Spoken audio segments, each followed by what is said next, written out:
In today's video, Aljamain Sterling sends a video message to Henry Cejudo. Abdelaziz confirms Kamaru Usman will face Leon Edwards next. MMA community reacts to Jake Paul signing with the PFL. Bisping talks potential Jake Paul vs Nate Diaz MMA fight. Jamahal Hill receives BJJ brown belt. And Bryce Mitchell opens up on his loss to Ilia Topuria. Aljamain Sterling has sent a video message to his next opponent, Henry Cejudo. You see this, Henry? This is the closest you will ever get to this belt again. Take one good look. I want you to see this. This is the closest you'll ever get to getting the belt again. Don't ever forget it.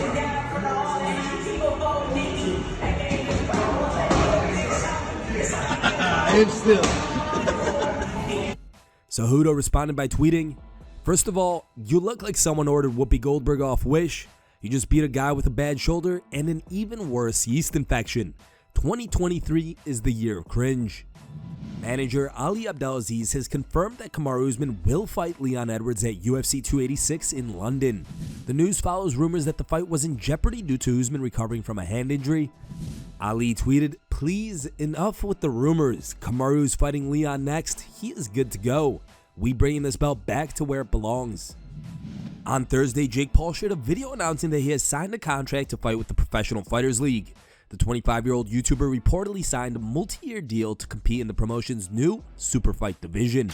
According to Paul, fighters competing in the new Super Fight division of the PFL will earn at least 50% of the pay-per-view revenue. Jake is hoping that he can lure Nate Diaz into the PFL cage in 2023. The problem child offered Diaz a 2-fight deal where they would fight in a boxing match first and then compete in the PFL Super Fight division in MMA about 6 months later. What could the haters say now? I signed the PFL. I'm doing MMA. Who wants it? Nate? Nate? Nate? Meanwhile, Diaz teased the signing with RIZIN by posting this photo on his Twitter account. Check out how the MMA community reacted to Paul's signing with the PFL. McGregor tweeted, "Numbnuts gave away 50% of a future purse if he does an MMA bout. Wow, what an idiot. Joint partnership, what? For what, you Wally? Wally?" Anthony Pettis, "Welcome to the PFL, Jake Paul. More than happy to welcome you to MMA's league if Nate isn't available." Jeremy Stevens said, "Welcome to the PFL, Jake Paul. Big things to come, but I guarantee you and all the fans, we fight, you're going to shoot first."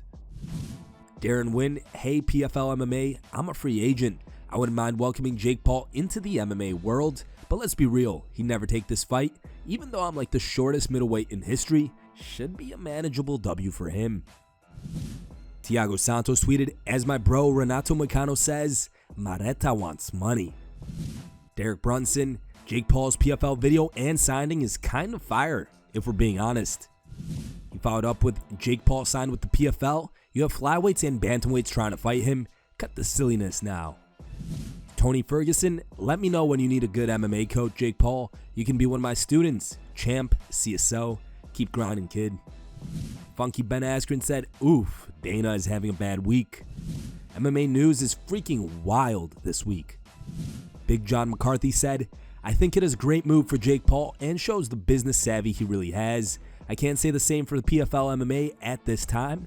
It is going to take time to see how positive his presence is for them and if it was a good move for everyone involved."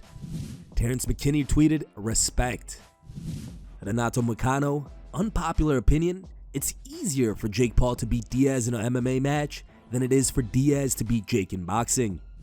And Kyle Dawkins wrote, "It's getting really hard not to like this guy now. 50% revenue and fighter advocacy, big if true." Speaking on the most recent episode of the Believe You Me podcast, Michael Bisping reacted to Jake Paul calling out Nate Diaz for a fight in MMA and discussed the potential matchups for Paul in PFL. Here's the clip. I mean, Nate Diaz used to fight at 155. Jake Paul's around 200 pounds. That's one box tick there. Nate Diaz is almost 40. You know what I mean? There's another box tick there. Nate Diaz isn't really a boxer and doesn't hit as hard or as fast as Jake Paul. So boom, box tick there. Granted, in mixed martial arts, you know, obviously he's got all his grappling. But, and this is no disrespect to Nate, he's not a strong wrestler. He's a boxer, striker / jiu-jitsu guy. So I don't. They say Jake's a pretty decent wrestler too, right? That's what I heard. You know, he wrestled. Yeah, in it was high like he school was and okay, college a yeah. little bit, I believe. Yeah. I don't know too much about that, but this whole 50% nonsense. That's my main gripe with it. But who do you think it's going to be? Do you think it's going to be a Nate Diaz? And if not a Nate Diaz, I mean, come on. Everyone that he's fought so far has all been over the hill. Legends. Woodley. You know, Anderson Silva, Nate Robinson, legend. Askren. Ben Askren, come on. I mean, I'd love to see Askren against Jake Paul in an MMA fight, though. Oh, God. Oh, yeah. Jamahal Hill receives a BJJ brown belt ahead of his UFC 283 title fight against Glover Teixeira.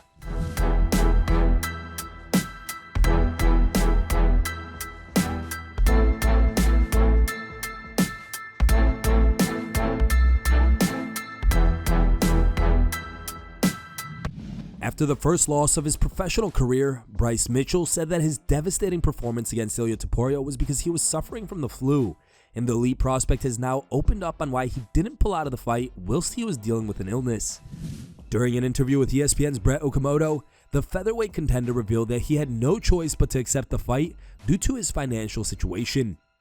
And so to actually get that fight on December 10th, like, we had been looking for months. You see what I mean? So it's not like, oh, well, if you don't fight Topuria, we'll get you one next week. It's like, I've been trying for months, bro. For 3 months, I've been thinking, okay, Weibel, I'm ready to fight. Can we find something? Month goes by, nothing. Month goes by, nothing. Month goes by, nothing. Another month goes by. Hey, we got you this guy named Mobstar. I don't give a what his name is. Let's go.